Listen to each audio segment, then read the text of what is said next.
ఆయన నిన్ను గొప్ప చేయ మొదలుపెట్టాడు. గొప్ప చేసే దేవుడు మనకున్నాడు. మన యొక్క గొప్ప విషయాలు, గొప్ప గొప్ప కార్యాలు ప్రభువు చేయటానికి సిద్ధంగా ఉన్నాడు.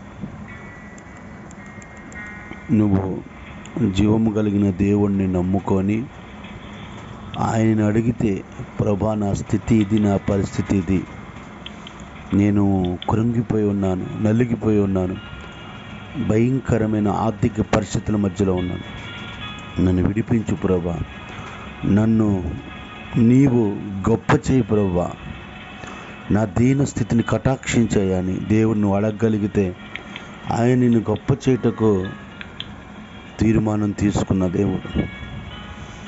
ఎవరు ఆర్థిక పరిస్థితుల మధ్యలో ఉండటం ఆయనకి ఇష్టం ఉండదు.